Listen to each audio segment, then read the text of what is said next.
Okay, good afternoon. Good afternoon and welcome to the University of Miami U-Talk series on real estate transformations. My name is Chuck Bowl and I'm the director of the Masters in Real Estate Development and Urbanism at the School of Architecture. In honor of today's Masters Golf Tournament, I'm going with the green U-Talk background today. This is the second in our virtual real estate impact series, which is being organized by the real estate programs in our schools of architecture, business, and law, with the support of our distinguished real estate advisory board members.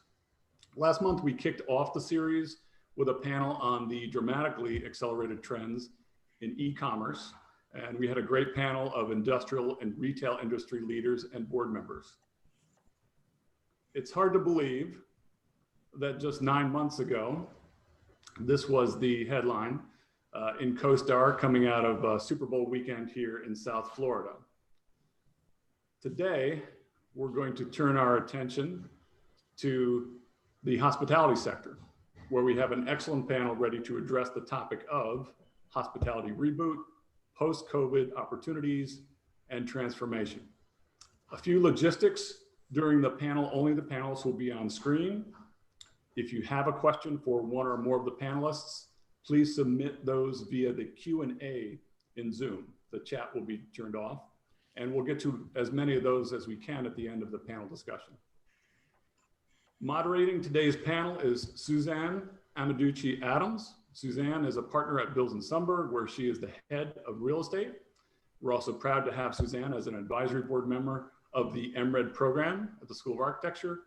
Suzanne is a graduate of the Law School, where she also teaches hospitality law in the LLM program for real property development. Suzanne, welcome. Great, thanks, Chuck, and welcome everyone who's attending today. We're here to talk about the hospitality industry, and unfortunately, I don't really have a better word to describe it than grim. I'm going to paint the picture of kind of where the industry stands today, and then we're going to hear from our speakers and hope we can figure out some opportunities for all of us today. As of today, the 50% of the jobs in the travel and tourism industry are gone. In April, 70 to 80% of the hotels in the United States were closed or virtually closed. Occupancy hit an all-time low in April. At about 8 to 10% was a very common occupancy rate for those hotels that actually were open. Today, the US average is less than 50% occupancy, and this is taking into account that there's still many hotels that remain closed. RevPAR, which is basically your profit in the hotel industry, hit rock bottom in April. I had some unfortunate clients tell me they were making about $14 per room per night. Currently, right now, we're looking at a decrease of about 50% from last year. As Chuck mentioned, Miami was positioned to be the top market in the country after the Super Bowl, and now some of our hotels remain closed. As a lawyer, I have over $10 billion in hotel loans, both on the lender side and the borrower side, sitting on my desk looking for some sort of relief, and that's just one law firm. As you know, there's many. It's been 8 long months, so to my panelists, I asked you, where do we go from here? And when and where is the sun going to shine? So to help us figure that out is Neil Shah, the chairman and CEO of Hersha Hotels, the publicly traded REIT. Neil also has a non-public company and business that he deals with, which has some very interesting deals going on right now. Neil's going to tell us about those. We've got Carlos Rodriguez, chairman and CEO of Driftwood Capital. Carlos is a developer, an owner, an operator, an investor. I think his favorite part of the program right now is being the investor and not some of the other parts of the hotel world. And he'll tell you about the investments he's looking at. And then we have Andrea Grigg, the managing director and head of asset management for the Americas for JLL. She advises owners as to how to manage their assets in these trying times. So let me start. I'm going to ask you like a speed question to start. When the pandemic first hit in March, honestly speaking, how long did you think it was going to last? And how long do you think it now will last? I will admit, I thought it was a 6-month blip, and I obviously was very wrong. Neil? Suzanne, we prepared like when we went to our lenders and things, we prepared for it to be 9 to 12 months, but in our heart of hearts, we did feel like it would be 4 to 6 months. And that we were just preparing for like a complete worst case scenario. It turned out to be as bad as the very worst case scenario, and maybe worse. So we were wrong too. Carlos? Yeah, we're definitely wrong. Similar to Neil, we prepared for a year's worth. And actually the way we structured the deal was we created a tranche 1 and tranche 2 type of scenario where we called some preferred equity from our investors. And we basically said tranche 1 is only what we think we will need, and tranche 2 is to carry us for the year in case we end up needing tranche 2. So I honestly thought it was going to be a 6 to 9 month blip, just like you guys. I thought that by the end of this year we would be fine. It turned out we were wrong, but you know, it's going to take us a little longer for sure. Andrea, how about you? I think I have to agree. I mean, we run a global asset management practice. So when we first COVID hit, we collaborated and got first-hand information from our teams and asset management teams in China. So we knew that this was a sovereign and difficult situation. So that allowed us to react very quickly. We knew that we couldn't wait and see how long this was going to take to recover. But yes, 6 months to 9 months was what we thought was going to be the worst. We could not have thought that this was going to be almost 8.5 deal, if that short. Right. Okay. So, Neil mentioned he spoke with his lenders. Carlos mentioned he went to his investors and got more money. Andrea, what did you recommend to your owners to do? What aspects of the business did you look at, say in March, and what aspects are you looking at now to position these businesses as best you could? Look, I mean, from early on, no brand or operator was able to foresee the extent of the impact that COVID will have globally in the industry, let alone to understand the length of the pandemic. So, and no brand or operator was able to downsize enough the operations to be able to limit or reduce the cash burn immediately. So at the same time that everyone was trying to figure out how long this was going to last, what was the actual impact was going to be. We also, the brands and operators who are trying to restructure their own corporate resources. So it was up to the asset manager and the property teams to really start looking at the fixed costs that had to be cut. Cash was king from day one in this crisis, and reducing fixed costs and being able to operate at minimal levels of expenses and with the skeleton crews was the first response for all of our assets. So that is the same thing for 2021. I mean, I think our advice to owners is force a zero-based budget.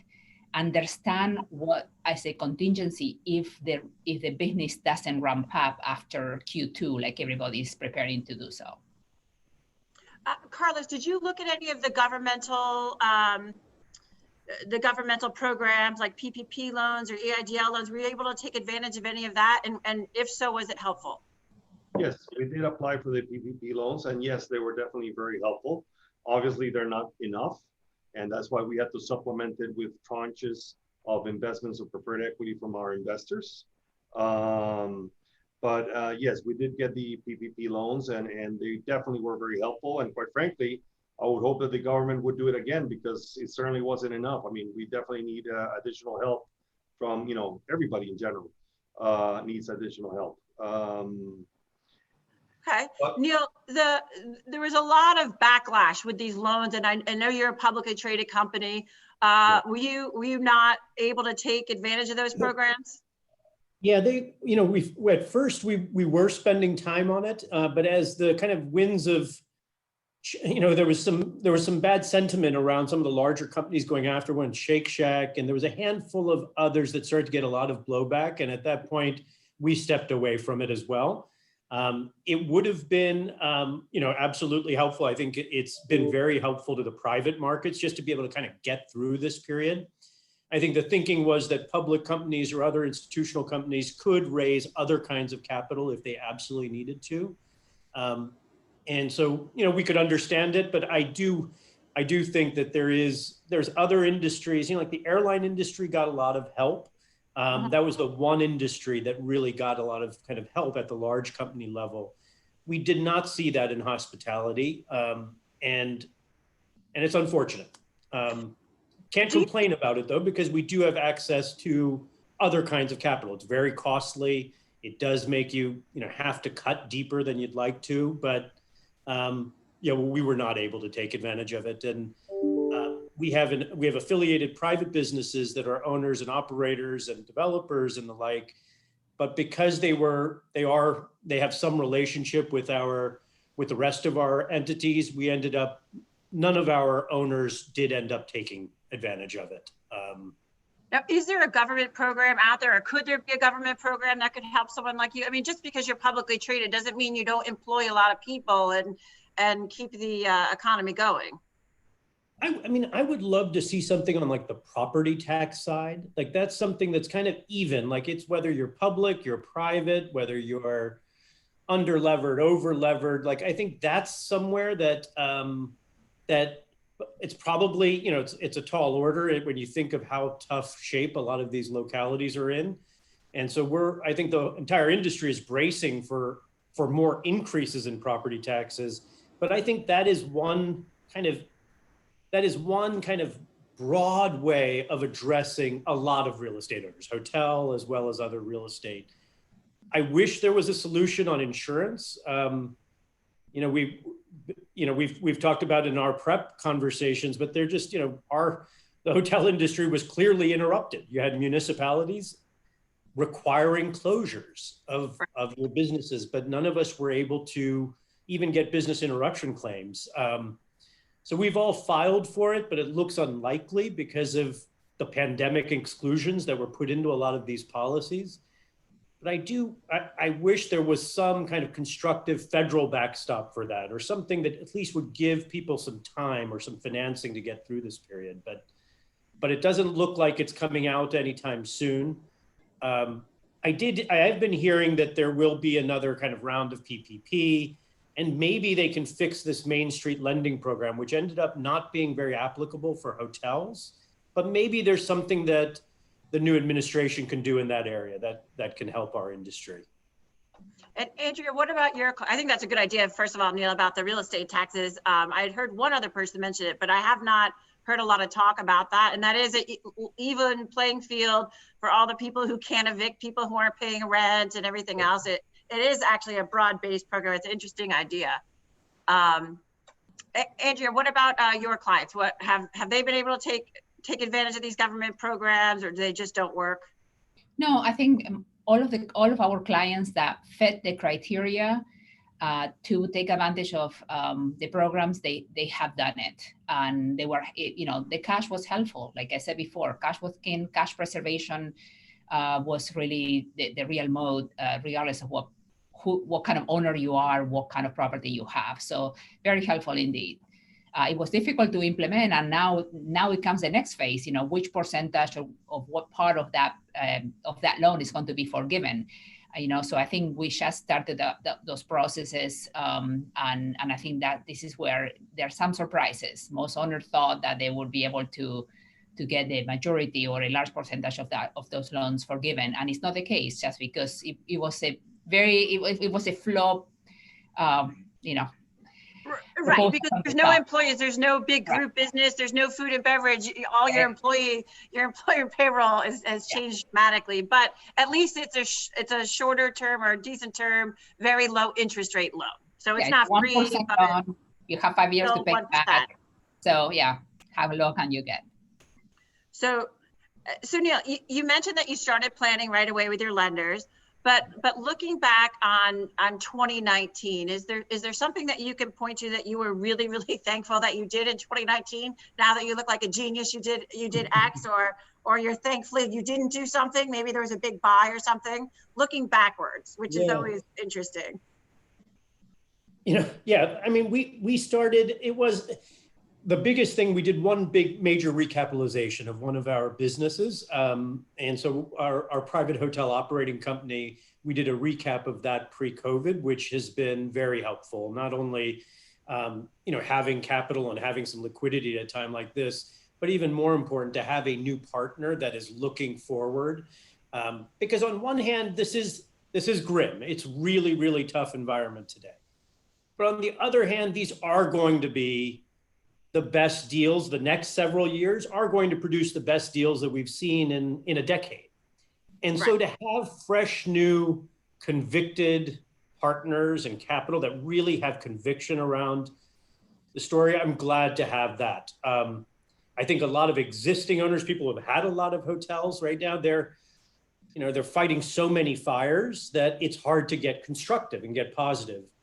But there have been some new entrants that we brought into the industry on some deals last year and early part of this year. And they're looking at the world very positively because they just don't have that many assets that are burning cash today. So I feel good about that. We did a handful of, there was a big short-term rental boom, in the last several years. We did leased a couple of hotels to some of these short-term rental companies. And at the time we felt like, hey, I don't know how they're going to make the numbers work, but they're getting to a number that we can't justify on a hotel basis. And so we partnered with them on a couple, and we feel good about that because I think they just have a different view. They're trying to kind of build out a distribution system so they can bear some operating losses if it helps them build out a platform over time. I feel pretty good about that. But obviously, we are very big in New York, Boston, Washington, LA, Seattle.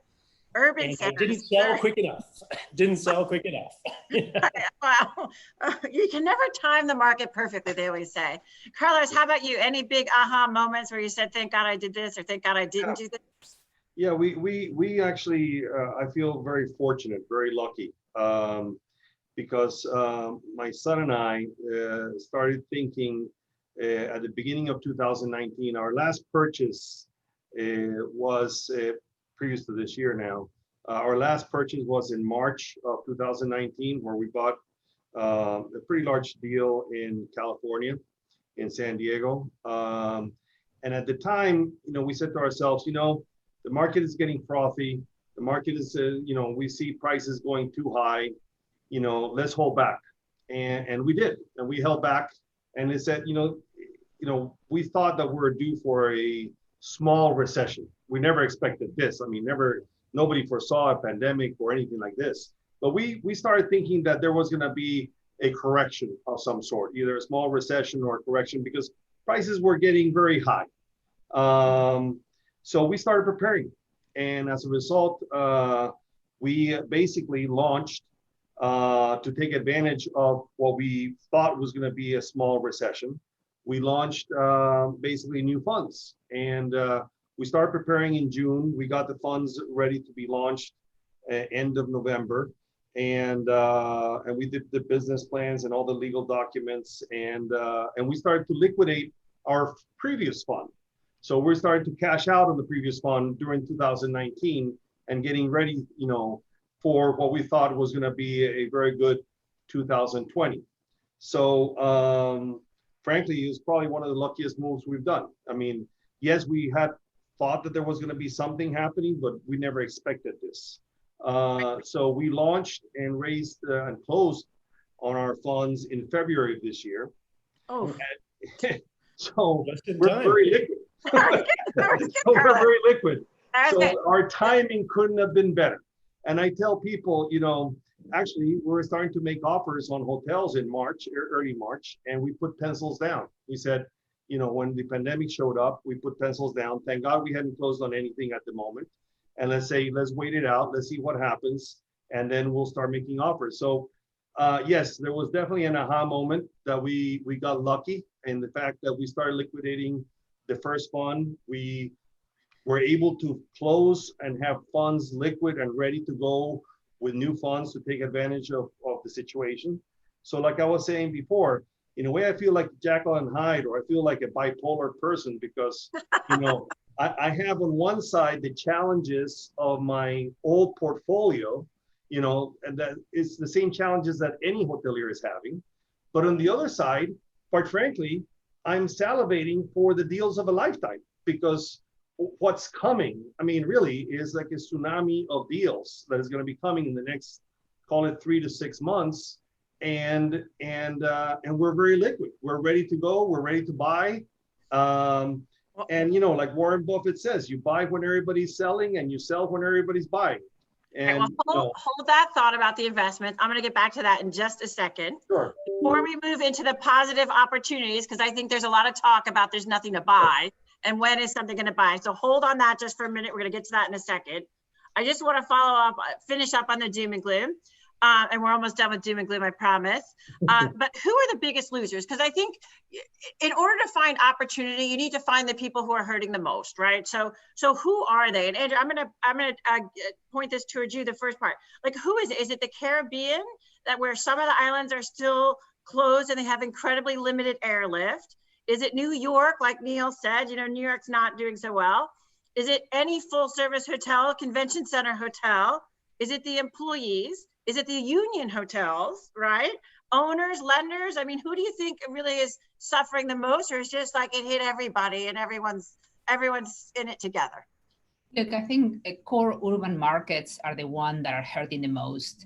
And, you know, those markets like New York or San Francisco that are heavy union markets that have, you know, large fixed costs and very limited flexibility as to how to manage those fixed costs are the ones that are hurting the most. And at the end of the day, it's the ownership that is hurting the most. The employees, while it has been, you know, heartbreaking to see the layoff, you know, terminating or furloughing employees that have, you know, dedicated much of their lives to some of these assets, is the ownership groups at the end of the day that have to make the tough decisions, that have to look at the operating negative cash flows, that have to look at how their business plans have been interrupted, and who knows when we're going to get back to, you know, stabilized levels or back to 2019. So honestly, at the end of the day, I think the owners is the one that bearing most of the weight on their shoulders of this difficult crisis. I guess if we want to drill down, we say the owner in an urban market who's got a convention center hotel. Yeah, exactly. With a union hotel. Then union hotel. Yeah, you check off the boxes. Yeah. Neil, Carlos, you agree with that, or? I mean, employees are hurting bad. I mean, the assistance that they got was helpful, but definitely, I mean, employees got hurt bad. But yeah, urban center hotels, you know, unions, hotels with CMBS loans have a tougher time trying to get forbearance. So hotels with CMBS loans, hotels with land leases, you know, have bigger issues. But you know, urban center, big boxes, conference centers, you know, I mean, business travel is dead. I mean, it's mostly leisure travel that is sustaining the little business that is there, is mostly leisure travel. So in our portfolio, what I'm seeing is you have the resorts, the beach resorts and the lake resorts. They're doing better. They're faring better. So owners that have beach resorts, that have extended stay hotels, you know, that have lake resorts, those are faring better. But the convention center hotels, the big boxes, you know, are hurting. And then the CMBS loans are, you know, are a little extra hurdle that you need to have when you're negotiating the forbearances, you know, because the special servicers themselves have the hands tied in a way, because they need to deal with the bondholders and so on and so forth. So there's different groups. I wouldn't say just owners. I would say different groups: owners, employees, lenders. I mean, it's a mixed bag. Yeah, I see you shaking your head a lot. Anything to add? I would add to that like the worst situation in these urban markets are those hotels that were already Hurting. not making money before COVID. And there was a lot of them. There were. It did get a lot of press, which was so interesting. There were a lot of hotels that were hurting pre-COVID. They either were doing great or they were hurting. And yeah, they were unionized hotels. They were hotels that had onerous land leases. And they were hotels that often were taken to the CMBS market, which is often thought of.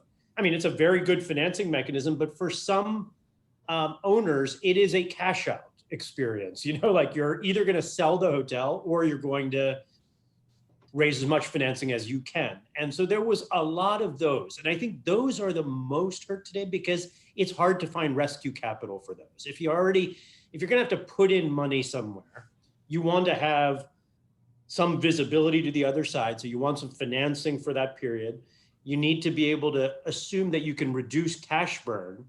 And in these unionized environments, it's very hard to imagine that anytime soon. And with a land lease, you have to somehow negotiate with that landowner, or otherwise it's hard to get the lender on board. So I think that's like the toughest part of the market right now, are hotels that were kind of broken before. And hopefully, you know, I don't mean this in a negative way, but I think some of those just do need to close. You know, they arguably should have closed a long time back, or they need new uses. I think I heard that across the country, we're at about 3.5% of the hotels are currently closed.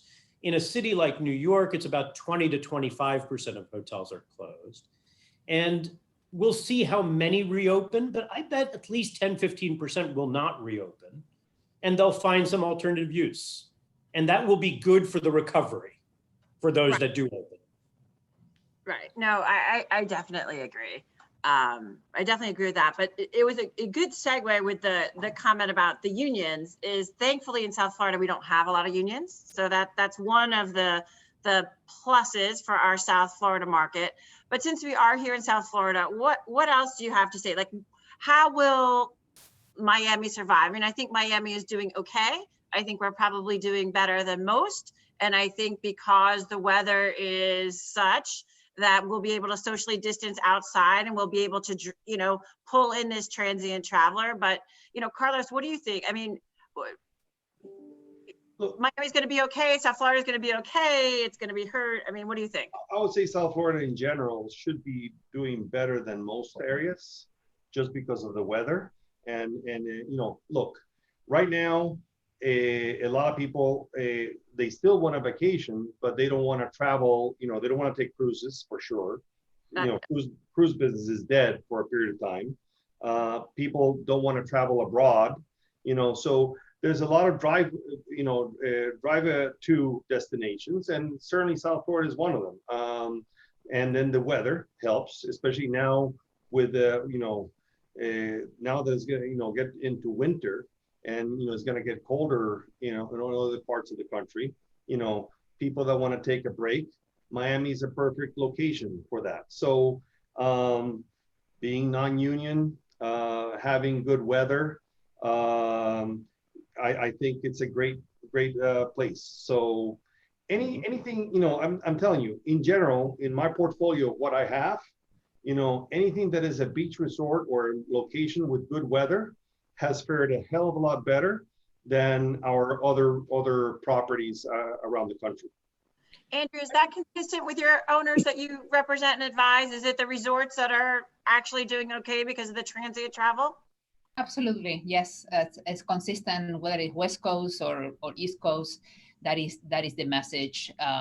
And it's interesting because whether it's, you know, it can be a select service product in Miami, or it can be a luxury resort in Napa before the fires, that those, you know, or a luxury resort in Southern California, those properties did well, quote unquote, well during the summer, bear the storm much better. And I think with Miami, the other opportunities, if the winter, if people travel to Miami to escape the winter in the Northeast, for example, still driving distance, the ramp up to out of this crisis could start earlier for Miami than other markets.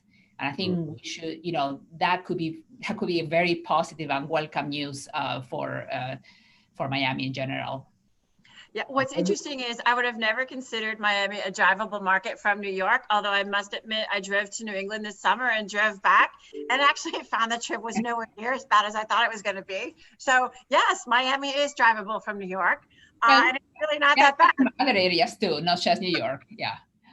On Miami, I would also mention, one just piece of just kind of data, like we are seeing a great pickup in demand for the holiday season in Miami. So it is already playing out. Like it is going to be a very strong season, it looks like. And people are flying here again from the Northeast. Like we found that it was most of the summer and into August, it was still primarily drive-to traffic, and you'd go to the hotels and you'd see all these license plates from all over the place. But now people are flying back and they're coming in from the Northeast and from the Midwest. And so it is playing out pretty well so far that this can be a really solid market. I think there's also a lot of, it's the weather, it's the beaches, it's also just a low density environment, and low density environments feel safer for people today.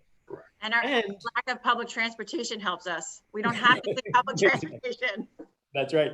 That is true. And people are willing to make that constructive bet. Right now, like a lot of investors are still very concerned about the cities. I think that's going to change within a certain period of time. But for Miami and for a handful of markets like Miami, they're making the bet that we have been primarily a leisure market for decades and years. But the business market here and the business sector here is clearly growing. Whether that be a function of the taxes, the weather, the low density, the great quality of life. But that is, I think, will lead investors to come to Miami sooner than they will to other markets, because you have kind of low cash burn because the leisure market's strong, but you can make a bet on the next 3 to 5 years because you have a strong business, you have a small business sector that is growing by leaps and bounds. And we've seen that throughout COVID, right? Like we've seen the number of companies moving to South Florida increase. And it was already pretty impressive the last couple of years, but just the amount of financial services and now even some tech coming into South Florida is going to set up very well for the investment opportunity here, I think. Well, someone just interviewed me last week, and I think part of the reason people are still inbound people into Miami is they were willing to pay the high taxes in these other urban areas because of the love of the life and the lifestyle and the culture that some of these other places had to offer. And at some point when that whole lifestyle shuts down and your best bet is to be outside, a place like Miami with a low, taxes, some tax advantages really makes a lot of sense. Also, to your other point, I actually flew for the first time last week. I flew to New York and flew back. And I have to say, it was an incredibly pleasurable experience. Both of my flights were early. They left early. They landed early. There was no one in the airport. There were no lines. I have to say, it was like the easiest travel experience to date. So it really wasn't that bad. All right, well, let's transition. Let's figure out, most of our audience is real estate investors, developers, owners, and everyone wants to know what's there to buy. And I think there've been a lot of people have been frustrated because there hasn't been anything to buy yet. What's out there, Carlos? What are you looking at? What's there to buy, and how do you take advantage of this grim situation? Well, first of all, I would say to everybody, be patient, because quite frankly, and that's what we've been waiting all year long. We've been patient. You need to be what's the word? Follow your own guidelines and not jump at the first opportunity. So you need to be patient. But with that said, in the next, I would say 3 to 6 months, you're going to see a wave of opportunities. We have a lending fund, we have an acquisitions fund, and we have a development fund. And on the acquisitions fund, we're closing our first deals. Seeing a lot of interference here. You guys hear me well? Are you hearing me well or not? I'm hearing the interference, Carlos. Yeah. Okay. Now it's clear. There it's clear. Can you hear me? Yeah. Okay. Now, so we have the 3 funds, and in the acquisitions fund, for example, we just closed on a deal. And if you try to hit mute, it might be your computer. Somebody.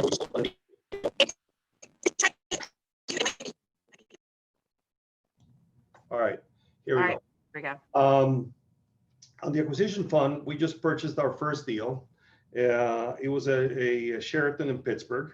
It's a big box, so it's definitely hurting right now. So we underwrote it basically to carry it for a period of time. We understood that we had to carry it for a period of time, and we believe that is going to take us about, call it 2.5 to 3 years to take it back to 2019 numbers. But basically, it's a deal that all in, the previous owner was at 75 million, and we bought it for 29 million. And we just closed on that deal, on the acquisitions fund. We're about to close on another deal in Dallas, and also at a significant discount. But you need to be patient, and you need to follow, and wait. The deals are coming. I mean, we also happen to manage for the special servicers, for the largest special services around the country. So, there's a lot of keys that are being turned to us for us to manage. So I'm seeing the wave of deals coming in, and I'm in constant conversations with the special servicers. So I'm telling you, in the next 3 to 6 months, there's going to be more and more deals showing up on the acquisition side. On the lending side, on the lending fund that we just launched, we're already closed on our first loan at a very good interest rate. Actually, this was a great loan in DC for a hotel where we loaned to them, and we put an escrow account of $5 million to basically carry them, paying our interest. We're the mezz lender, so paying our interest and the interest of the senior loan, and carrying, and also paying all the cost overruns that they'll have in their operations for the next 18 months. And they're paying us a 14% interest. I was just going to say, gosh, we need to know the interest rate. 14. Okay, that's great. They're paying us 14%, a point in and a point out. And 5 million escrow. Remember that part. 5 million in escrow, yeah, for them to cover all the cost overruns and the service to our debt and to the senior. So so we closed on that. So there's deals. I mean, we're currently negotiating like 3 other lending deals for our new lending fund that we're just launching now, and that are going to be pretty good deals. So they're coming. It's right now it's like a trickle, but it's a trickle that is going to become a wave. I mean, at the very beginning of the year, you saw nothing because obviously sellers were still getting the money from the PPP loans, and they didn't feel the pressure.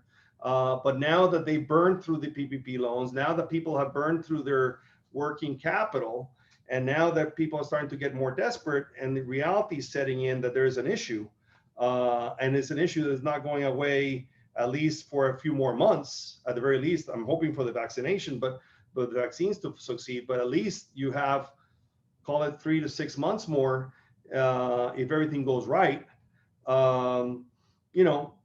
Now people are starting to turn, and they either need to borrow money, or they need to sell, or they're going to have to turn the keys, and it's thousands of people. So for those of you that are investors, I will say to you guys, wait, be patient, and underwrite the deals carefully. If you want, join us in our funds. I still have room for you guys. All right. No infomercials, Carlos. No infomercials. But no, seriously, it's a great opportunity. It's an opportunity of a lifetime, is what I'm trying to say. Those of you that have fresh capital, this is a time to be getting into the hotel business for sure. I mean, I'm sure that Neil and Andrea would agree with me. I mean, I've never seen the discount. I mean, the discounts that are coming are deep. I mean, when did you see a hotel in New York City in the middle of Times Square trading at $330,000 a key? That's what things are trading now. I had a European client looking at a boutique hotel on the Sand who wanted to convert it into a home and a place for friends and family, which I thought was actually brilliant. And he could probably buy it cheaper than building a house in Miami today. Andrea, is this what your owners are seeing? They need preferred equity investments, or they're thinking of a quick sale? Andrea, I think you're frozen. All right, we're going to put Andrea on hold for a minute because I think she's frozen. And turn to Neil. Neil, you mentioned the other day that private side of your business is different. Yeah. Ooh. Suzanne, did you freeze too now? No, I'm good. I'm good. Okay, I you're just, good. Okay, you just paused. Okay. I just paused for a minute. I know it's rare for me, but yeah, being quiet for a minute. Neil, you mentioned on the private side of your business, doing some cool stuff, and There's let's hear been about some, what's out there. yeah, there has been some cool stuff there, but let me start on the public side just for a Okay. moment. There, we're much more of a core buyer. You're buying high quality real estate we want to own for a long period of time. We want it to be kind of free of encumbrances, free of any kind of complexity. We're just making a bet on a city and an asset and a location. That side of the business, it is very hard to find deals today. Partly of what we were talking about is like the things that are in trouble are kind of in trouble for a reason. And so we're not ready yet on the public side to start doing a lot because we're not seeing anything of great quality. But we are seeing things in our private side, which is much more of a trading kind of vehicle where we're buying, fixing, and then selling over time.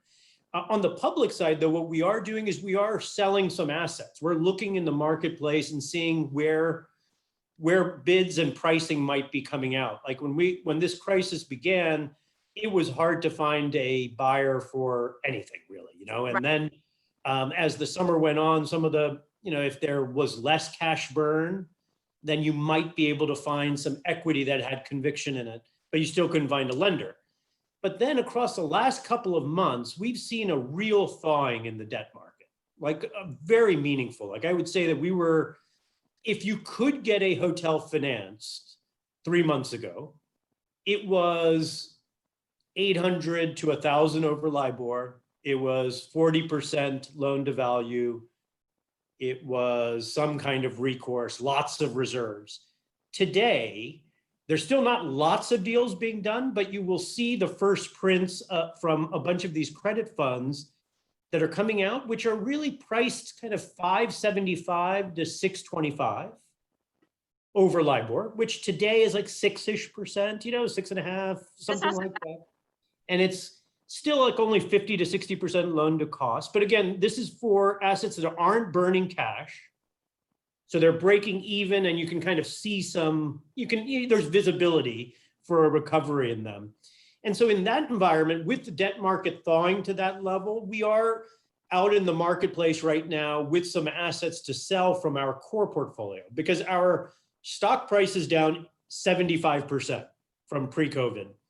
But if the transaction market is only down 15-20% for high quality assets, we might take that trade. You sell a couple of assets, buy back stock at the public side. And so we're out in the marketplace right now with a handful of deals. One was, just a kind of an opportunistic one that we kind of a non-core asset that we owned. We just went under contract on that. That was within kind of 10 to 15% of pre-COVID pricing on that one. But it was importantly a new use. Not for a hotel buyer, but for a city and government that's going to use it for social services and the like. We're going to see more and more of that with the need for affordable housing in markets around the country, the new political winds of change around that. I think you're going to see some new buyers of hotel real estate than we've had in the past. So I just mentioned that up front, that on the public side, we are looking, and the market seems to be thawing a bit. It's still comes by fits and starts, but we're starting to see some trades of high quality hotels in some good markets.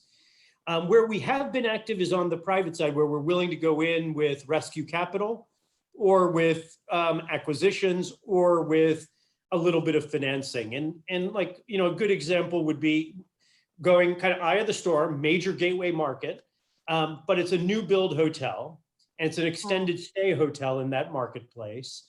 We'll step in with, we'll help the borrower pay down the first mortgage by 15%. That allows the first mortgage lender to extend the loan 3 to 4 years. It happens to be a lender that we know well, and they feel comfortable that if we're going to bring in fresh equity, they'll extend it to 2024. We'll have a preferred equity piece in the deal. If everything goes well and the market recovers, as we do expect it to over time, then the borrower is also going to do quite well on the deal. It's just, they'll have to service our pref, But then after we get our preferred return, we'll even give them a promote on the upside for making a transaction right now. And so we're seeing that kind of deal happen.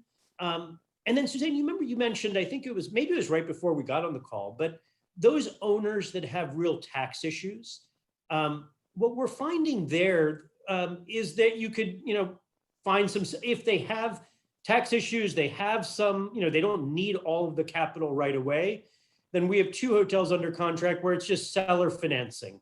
It's hard to get financing in the public, in the broader market in order to justify the price he wants, but as long as he's willing to provide that much seller financing, we're getting very close to that transaction. Those are the ones that I've mentioned are 2 in Florida, 1 in a major gateway market in the Northeast, and then the 4th deal that's under agreement, we'll see if it closes, but is in New England. And what would be similar across all of them is very low cash burn. That's what we're looking for to spend precious equity dollars today. We want something that is already almost at operational break even, or by us stepping in the operations, we can make sure it will go to a break even. So if you're looking at these break even, are you looking at select service, limited service? Or independents. Or independent, okay. Yeah. But small on the smaller side, like 100 rooms, 130 rooms. 100 to 200, like one of the hotels we have under agreement is a full service big box, like a Hilton, but it's in a market that is less impacted. It's Florida, it's the western coast of Florida, but it is a corporate market, but it's a market that is already, you are at around 30-40% occupancy. And right now, these big full service hotels, you can run them like a limited service hotel. You're not really offering a lot of food and beverage services and stuff. So you can get to that break even point. Interesting. The seller financing is interesting, but they have to have very low leverage in order for that to work. Yeah. But that's definitely an interesting angle. Also, what we've been seeing some is a seller wants to get out of a deal. And Carlos, I know you mentioned CMBS, with a CMBS loan on the product, on the property, but if they're willing to walk away from their equity, having a new buyer come in and just assume the loan. So the equity is completely wiped and they just assume the loan and try and make a go of it. It happened with a brand new limited service hotel. Closed on that last week. It was an interesting deal because the financing we were able to preserve the CMBS financing and arrange a sale. So that was interesting. The thing that I think is key here, and alluding to what Neil was saying, is you need to be creative. You need to think out of the box and structure deals that make sense for the seller or for the lender. And in that sense, maybe the private sector versus the public companies, the private groups are more able to be more nimble and think out of the box to be able to make the deals happen. I'm closing on a Hilton that is basically seller financing. And, from a tax perspective, it made total sense for the seller. So I would say to you, creativity, flexibility is the name of the game in many cases to make the deals, be able to take the deals. I mean, there's going to be a lot of notes being sold at a discount. So you need to think of, do you want to buy a note and go through the foreclosure procedures or negotiate something with the owner of the current hotel? There's lots of ways of investing in this environment today where you can make very attractive returns, but you definitely need to be creative. Yeah, and I think picking up on something both you and Neil said, there's got to be something in it for everybody. Like Neil said, that the seller had the opportunity to make money. Neil had an opportunity to make money. Like everyone needs some sort of an opportunity. I just don't think that any transaction can really be or should be one-sided. Correct. Yes. So Andrew, welcome back. I saw you had some technology issues. Thank you. What are your owners looking for today? Are they looking for that preferred equity investment? Are they looking for a quick sale? What are they looking for? Or maybe nothing, they're just still praying. I think there's a lot of praying going around, but I think luckily, a lot of our owners and the portfolio that we have, we were quick to be able to not break even, but reduce the cash burn. And I think that's where, the magic to kick the can down the road will, is happening. Like, if you can survive the winter, then you can survive and see the light at the end of the tunnel, as we expect, the second half of 2021 to start yielding, a positive EBITDA, even if it's a minimum. But I think our owners who are able to right size the operations, they have cash available to be able to support the properties through this crisis. Right. And the other interesting thing is the adaptive reuse. I know that Neil touched on a little bit. There's a lot of different people looking at a lot of different things, the extended stay hotels, especially in great locations, looking at them for some sort of workforce housing, affordable housing, micro units, all different things, senior housing in these urban areas that you could never build a building for that price. But there are some obstacles to them. There's some zoning regulations, there's parking regulations, but I leave it to our audience, who are very creative developers and owners, to figure out the adaptive reuse, not only in the hotel industry, but the retail industry as well. So I think that'll be good. One last quick question for the panel, kind of a fun question, and then I'm going to turn it over to the audience for questions. So in today's world, and Andrea, I'm going to start with you. In today's world, if money were no object, which hotel or what type of hotel would you buy and why? I'm a believer of the full service compact properties that, have extraordinary locations, a friendly product, a high-tech product, and that can be operated with minimal labor. So you can flex when you need to flex. So those are the boxes that I would prefer if it was, my money of investing. Location is key, and that continues to be the case. Even if we're talking today about core urban markets being, having extraordinarily depressed demand patterns, that demand is going to come back. So I'm still a believer in that core urban property with very diverse demand generators and a good product. The one thing I have to say, the one aspect that hopefully this crisis has brought in top of mind for every owner is you have to negotiate the right management agreement.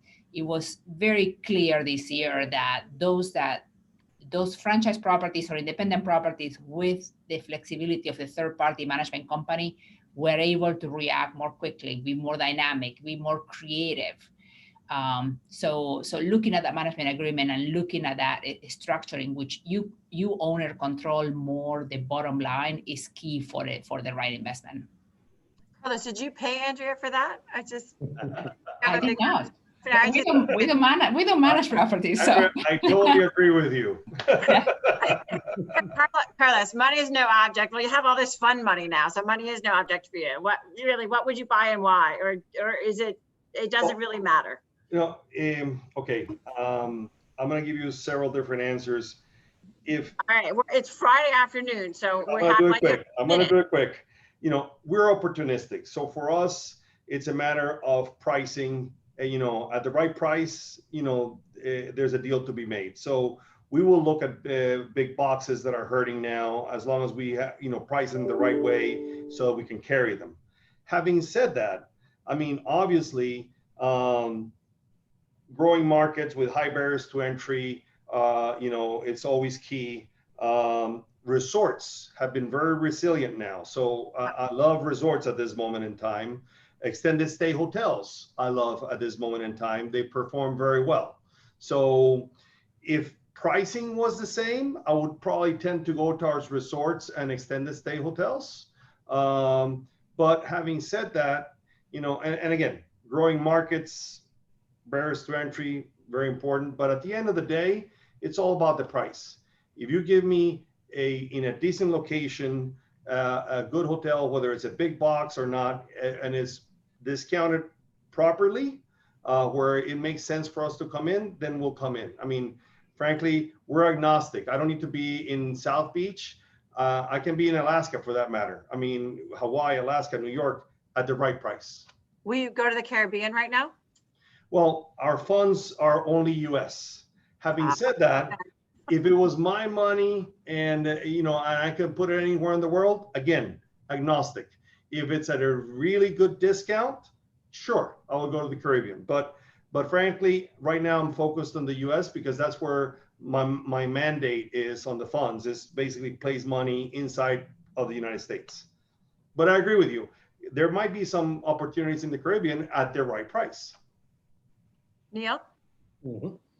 I lean towards not changing focus that much. It's really these urban markets is what we're going to continue to remain focused on. We found good buying opportunity in the resort world like the last 3 to 5 years, but I fear that they're going to get priced up a bit too much in the coming couple of years, just because that's where everyone's attention is going.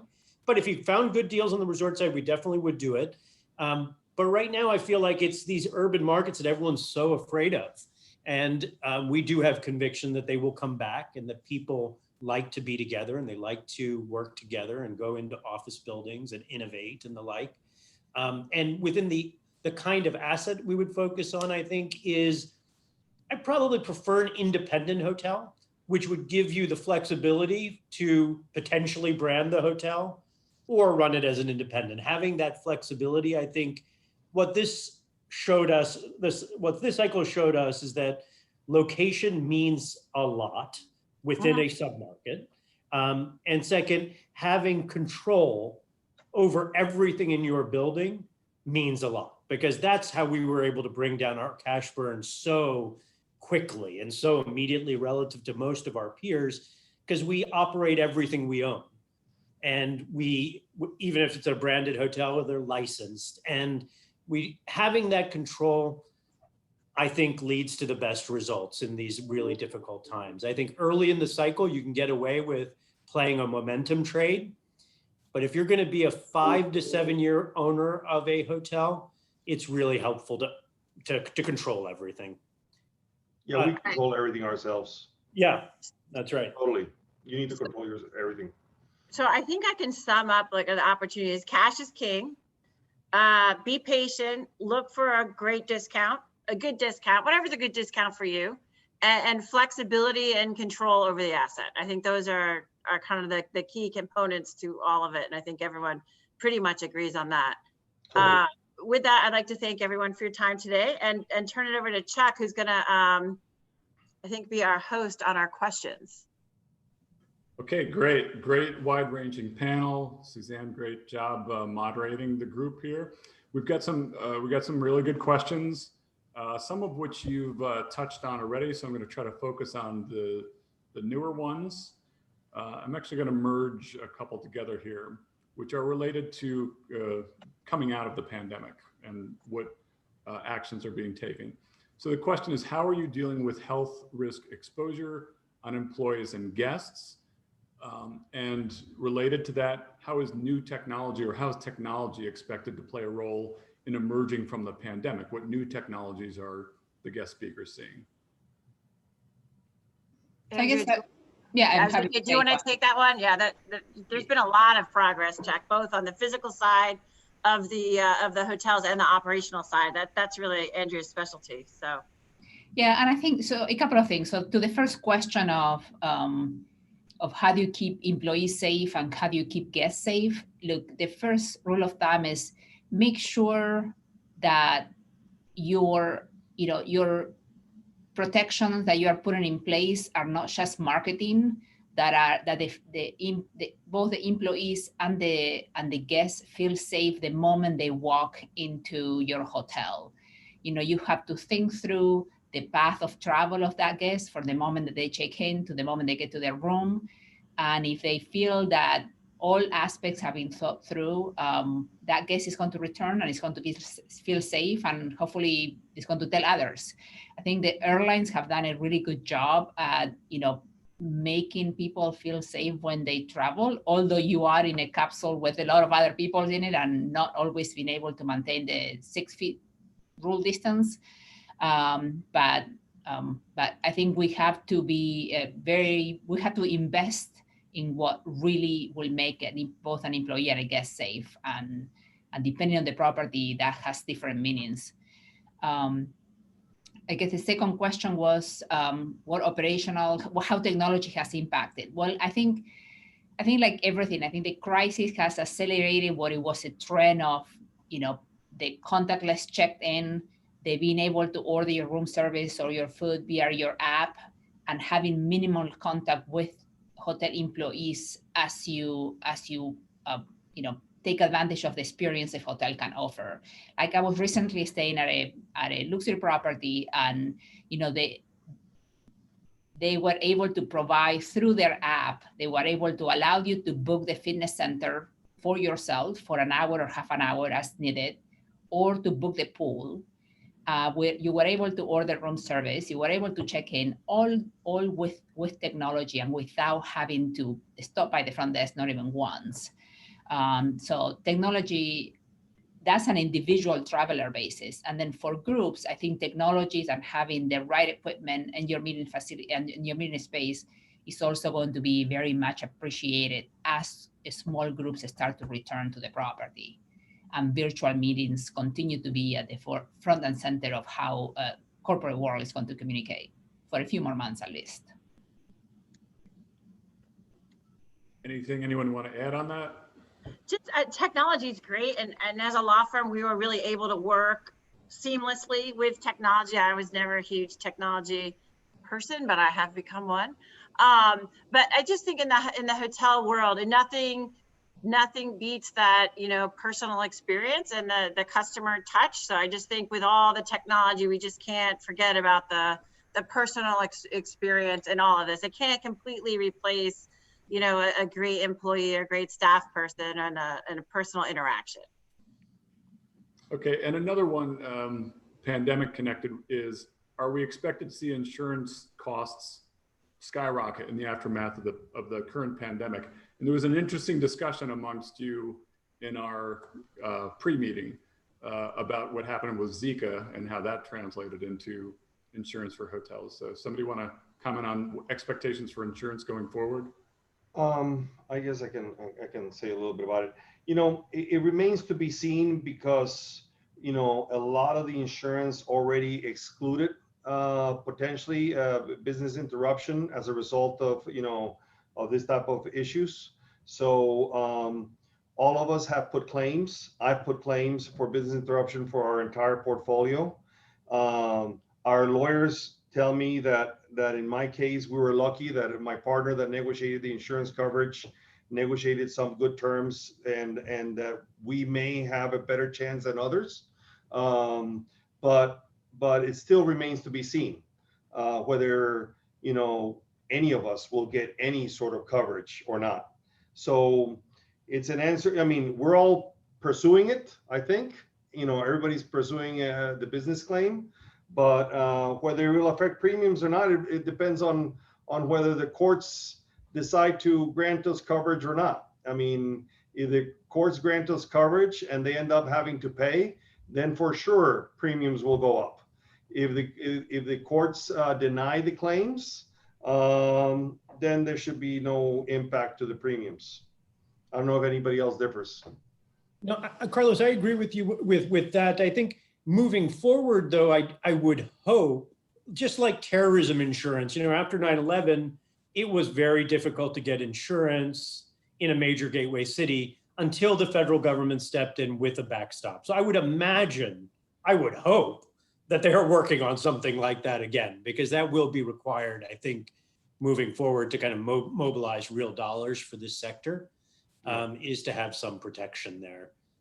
It's, I've been in the Northeast this week in New York and Philadelphia, and there's just, beyond the hotels, like you just see all these retailers boarding with boarded up windows, and you wonder what it is, and it's just their deductibles are too high to be able to replace the windows. So if they think that there's going to be some looting or there's going to be they're just boarding them up, and it's leading to a really low quality of life in these major cities and making it harder for these cities to recover.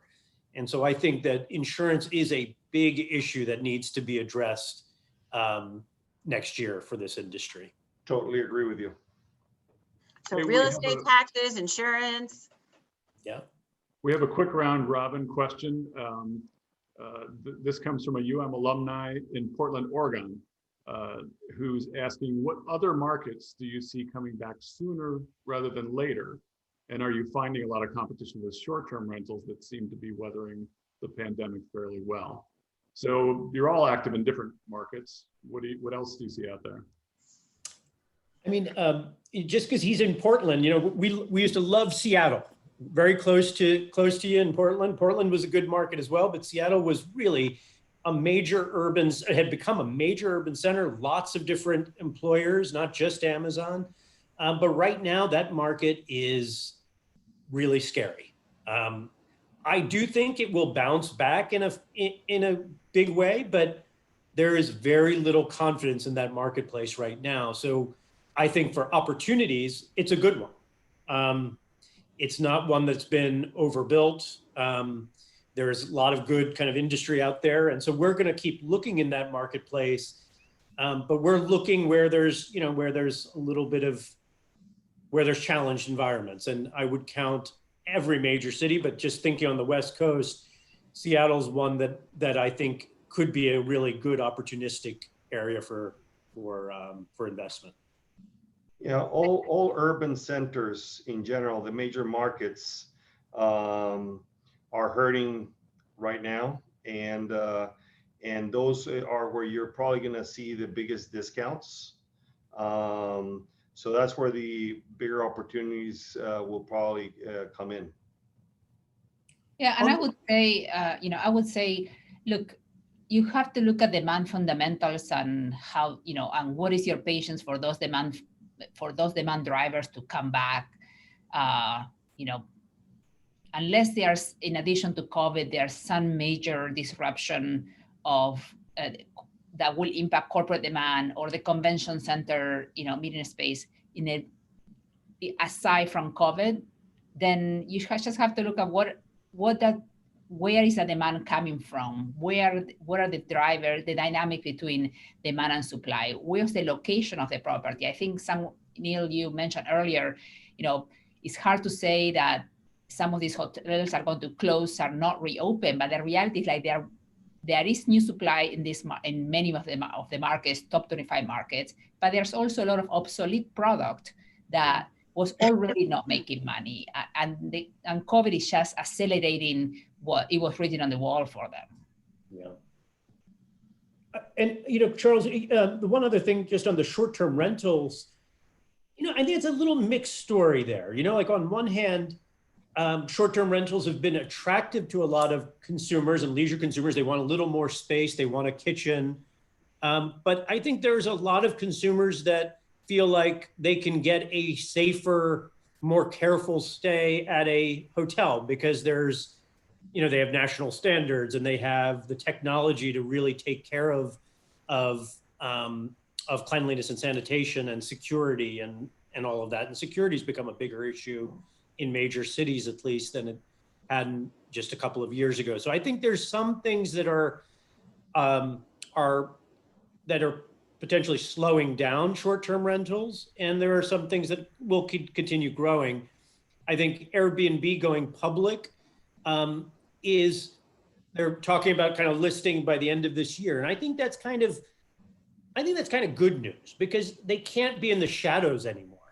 There were so many illegal short-term rentals across the U.S. where they weren't paying tax, they weren't providing life safety and security. Their landlords didn't know that they were renting out their units, like between the people down the hallway didn't realize that they had rented a place that there's just people coming in and out. So all of that, I think it goes from being kind of shadow supply to real supply. And when that happens, it's a little bit easier and more transparent for all of us to compete with it. I think the idea of short-term rentals is going to continue, and it might even become like a segment of hotels and hospitality. And maybe by the end, Carlos and I will be buying homes and playing in that market too. But we need it to be an even level playing field. And I think consumers as well as cities need to be able to really know what's going on. In New York, they say that there's potentially 20 to 25% of what was on Airbnb's system pre-COVID was in fact illegal. And they're now going after it because the affordable housing lobby, everyone is really concerned about it. And we saw it just go crazy in Europe. I mean, there isn't a city in Europe that isn't really focused on this right now, because they were just forcing, in the inner, like in Paris and in Amsterdam, you just couldn't live in the center city anymore because people were buying those to rent them out, and they were becoming kind of transient lodging in the middle of residential neighborhoods. So it's here to stay, but I think that they're kind of, the impact of their sector on hotels might become a little bit easier to deal with moving forward. And our audience is obviously around the country. Any outlook on Southern California over the next couple of years? I mean, once this pandemic is over, I am bullish on California. As I said, I bought a hotel in California. I've actually been underwriting hotels in California. And I have a development project in California. So overall, it's a great market. Obviously, it's a very regulated market with a lot of very high taxes that you need to deal with. But overall, I think that once this pandemic, I mean, right now they're in a lockdown situation. Right now, our hotel there is hurting, and it's hurting because of the situation that California is experiencing. I mean, it's over 1 million cases right now over there. So, but I will say that once this pandemic is over, as I said, we're underwriting everything for getting back to 2019 numbers in 2.5 to 3 years. And California should be no exception to that. So, I am underwriting right now deals in California and looking at getting back to 2019 numbers in 2.5 to 3 years. I mean, I see no reason why you shouldn't, but it's going to be, you need to underwrite it in a way that you are basically carrying it for a period of time. You need to think that you're probably going to be losing money for the next year. And then after that, maybe you start breaking even and then little by little ramping up. And generally speaking, the key locations in California are high barrier to entry markets. Correct. Yes. And so all those taxes, I mean, entitlement, development in California, for better or worse, it's difficult, and that makes the existing inventory even more relevant. So buying right in California could yield excellent results in the long term. Totally agree. And short term, it's follow the transient traveler. So short-term drivable resorts. But you should, but you cannot buy just thinking about the short-term transient traveler. You have to look, you have to go back to the basics. And even not just drive-to resorts, even the business, like I really like the west side of LA. That market, it's been tough right now, but it's the industries that are there. We used to think of it as just like entertainment, but this whole content production, whether it be the studios or it's the technology companies that are actually becoming media companies in content production, that's all in that kind of parts of LA and parts of Silicon Valley. And that has become, I mean, like we saw during COVID, I mean, we were shut down, but people weren't up in arms because there was enough Netflix on TV, there was enough movies, and that's become our world. And that is one of America's greatest exports. And it is a really major industry. And I think that's something that LA and Silicon Valley will continue to grow with over time. And we are believers in both of those markets. San Francisco, on the other hand, I'm afraid to go there. It has gone from, used to try to avoid it because it was a unionized marketplace and so many hotels were union. And so it was hard to find something that was non-union to buy. And we're generally a non-union operator. But now what's happening is even if you're non-union, the city council is now requiring hotel owners and hotel operators to do things like the union might, like how many maid minutes, how many hours people work. And so that level of involvement in the business is, I think, it's just scary for us. And so we're still holding back from doing anything in San Francisco right now. But I would add, in San Francisco, for example, I am looking at a loan. Eh, Basically, we're paying, they're paying us. They're talking about basically about 15% interest on a loan to cost basis. We're lending them about 30%. So 30%, of loan to cost, and they're talking about 14, 15% interest. That's a good level. That's a good level. So on that basis, I'll be in all day long, That's right. But no, I like California. I think at a good discount, at a good pricing, it's going to come back. All right, you've been a great panel. I've got one final question that I'm going to hand off to my colleague, Dr. Houston, who's going to give us a preview of the next U Talk. Final question. It's anonymous. This anonymous question is, now that the election is over, do you have any insights as to what a new administration, in other words, a Biden administration, might have for the hospitality industry going forward in 2021 and beyond? I think, frankly, it's good. I think it's pretty good for our sector. Whatever anyone's political views are, just for the hospitality business, I think some of the positives that could come out of, first off, assuming that it's a split government and it's not a, the Senate stays, then we're less concerned perhaps of a real slowdown in the economy from taxes going way up and corporate taxation and all of that. If that doesn't happen, then I think a Biden presidency could be positive in a couple of ways. One, stimulus. We need a stimulus in this economy to get people moving again. If you're not going to open up the economy, then you need stimulus. And I would have preferred you just to open up the economy, but if we can't do that, then you need a stimulus. And I think that will come in this administration. We're big owners and operators in Washington, D.C. Washington for the last 4 years has been a really tough market because, again, whatever you think of the former president or the current president, he did drain the swamp. But it's the swamp dwellers that stay at our hotels. It's the lobbyists. It's the big, like the vendors going to sell things to the Defense Department. And so I see that Washington will really pick up with just more government spending and the like. And third, international travel. There has been a soft protest around the world about the US.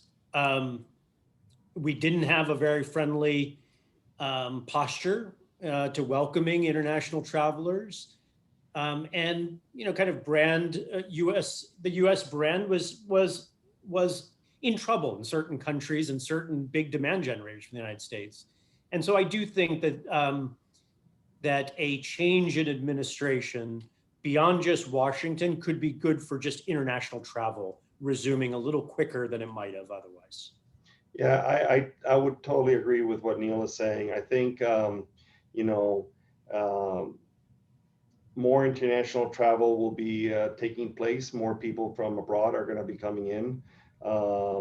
There was people, I know investors, and I know, because my business takes me around the world, and talking to people in general, there was a negative perception that foreigners were not liked or wanted as much previously. So I think that a Biden administration might open things up a little bit more.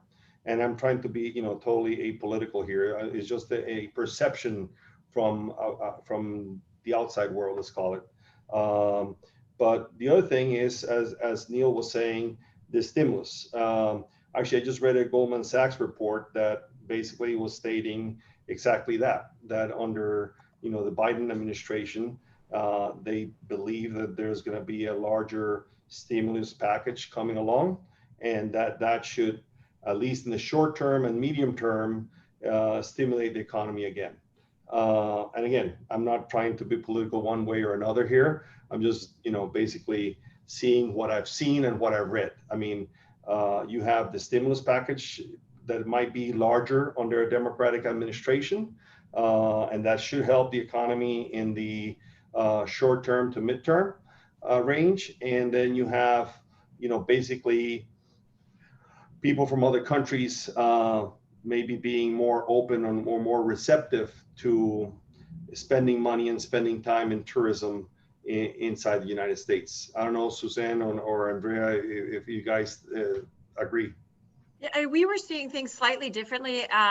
We were seeing a lot of clients very, very nervous that it wouldn't be a split government and that real estate was going to lose some tax advantages like capital gains tax. And we saw a lot of properties being listed for sale that we didn't think would ever sell. We still have a lot more deal flow than I ever thought for the last quarter. Because people still aren't so sure about what the tax treatment is going to be next year. And they just want to book it this year and have peace of mind as to how much tax they're paying. So I think you are seeing increased sales volume this year. Great. So thank you for a great panel, Suzanne, great moderation. Don't leave, everyone. We've got a special preview of our next U-Talk from Dr. Hewson. Andrea, welcome. Very much, and thank you to all of you who have stayed with us this long. In honor of the upcoming holidays, our next U-Talk, which will be on Friday, December 11th, we are going to move to 12:30. And we will see if the audience likes that. And our subject is, where is the big money going now? We've heard a lot of it today, but we'll hear on the 11th from Roger Morales, who is head of U.S. acquisitions for KKR, and Onay Payne, who is a managing partner at Clarion Partners. And our moderator will be Nitin Madwani. And Nitin, I know, will be able to get some very, very good information from these people. So thank you for joining in today. And we will see you on December 11th. Have a great weekend, everybody. Great. Thank you. Neil, Carlos, Andrea. Thank you to Brandon and our tech team and our great team members behind the scenes. Thank you, guys. Thank Thank you. you, everyone. Bye. Bye. Bye.